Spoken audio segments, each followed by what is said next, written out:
Breaking news, my wonderful people. Peter Obi reacts to what the governor of Kaduna State did, El-Rufai. I don't know why we take things that are not right personal. Eh? Peter Obi reacted to the assassination of the Labour Party women leader in Kaduna State. I mean, you need to, our brother as well is so furious. You know, what exactly is all this? So they are trying to issue out a threat and they are starting with, assassination of someone. Is this how we should continue in Nigeria? Is this what we should be doing? The days upon us are days where Nigerians must begin to rise up and do not allow, the same thing over and over again. Please don't forget to give us a thumbs up, like us, share, subscribe. Let's get all the details. Peter Obi reacts to assassination of Labour Party woman in Kaduna. The Labour Party presidential candidate Peter Obi has reacted to the death of Victoria Chitex, the party women's leader in Kaduna State. Earlier reports that Victoria was confirmed dead on Tuesday after unknown gunmen suspected to be assassins stormed her residence. They just came to her house. The gunmen on Monday night, November the 28th, 2022, invaded the home of Victoria and shot her dead while her husband sustained gunshot injury. In a statement shared on Twitter, Peter Obi expressed shock over the tragic incident, stating that the death of Victoria is a huge loss to her immediate family and to the Labour Party at large. The former governor of Anambra State noted that the intense loss of innocent lives across the country by unnamed gunmen and terrorists in the major reasons he wants to become Nigeria's president and why we must end this insecurity if he becomes president. He said, I'm shocked by this mindless killings of Mrs. Victoria Chitex, the Labour Party leader in Inquiry in Kaduna State, by yet to be identified gunmen. Her death is huge loss to her immediate family and extended ones, and to our Labour Party. She lives in our hearts. Her killings and loss of other innocent lives across this country must come to an end. Nigerians, we must work at it. Nigerians, we must work at it and we must ensure we get these people who are protecting these killers out of the way and bring Nigeria to the place of justice where truth can be manifested and sustained.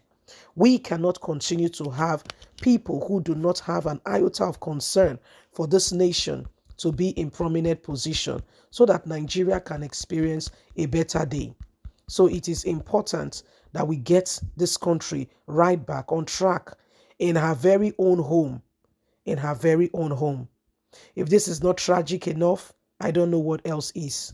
The governor of Kaduna State, fingers are pointing. I did not say you did it too. I say fingers are pointing. I'm telling you, I'm calling you. The governor of Kaduna State, fingers are pointing. Fingers are pointing. The Holy Book tells us that anyone who is carrying a sword for another person should get ready. It's not a distant time. Because what goes around really does come around. And those of you that they will give something for somebody's life and you go and do it, you're very daring, by the way. You think it's up to you to determine who lives and who goes. And because of a few naira notes that you will spend, even if you were paid in dollars, and it will be all over, you dare take the life of another person and you think and you want your own to be preserved. When you hit your leg on the stool or on your chair, you know how painful it is. Yet, you want other people, family, to go through pain by forcefully taking a life that you did not make. It's only a matter of time. Your sins will catch up with you. This happened in Kaduna State, and it's not just in Kaduna State, it's all across the country, and irresponsibility is being spilled out in the nation, and largely, again and again, leadership is blamed on this. Because if you remember one of the quotes from late General Sani Abacha, who said, If anything is going on in the country and continue to persist, this is late General Sani Abacha. He points his fingers to the leaders of such society. He said it flows down from the presidency. It is because the presidency has allowed it. That was what he said. He said because him as a head of state at that point in time, military head of state, he said with what he has seen and the capacity and what has been laid down, and the multitude of what they have at their disposal to be able to tackle some levels of things. He said if things happen and they continue to find a way, the reason is because somebody who is supposed to be at the head allowed it. He said Nigerian military has got a great opportunity to be able to avert and to bring Nigeria to a better position.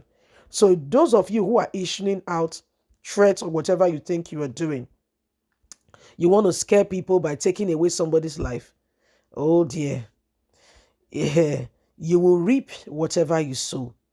It's such a shame that even those who have not participated in your unlawful act may suffer some of the consequences of the decision you are making today.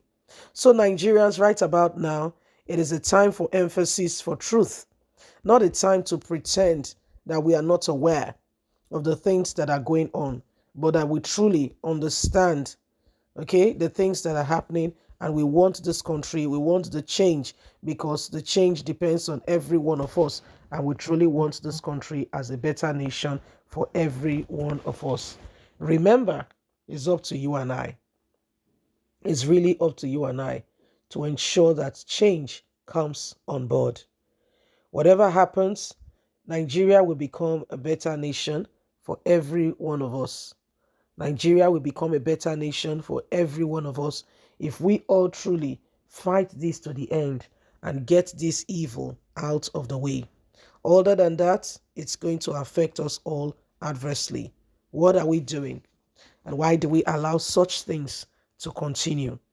Because the days upon us have come to show to us again and again that unless we rise up together and defeat this great giant, we may not be able to achieve the purpose.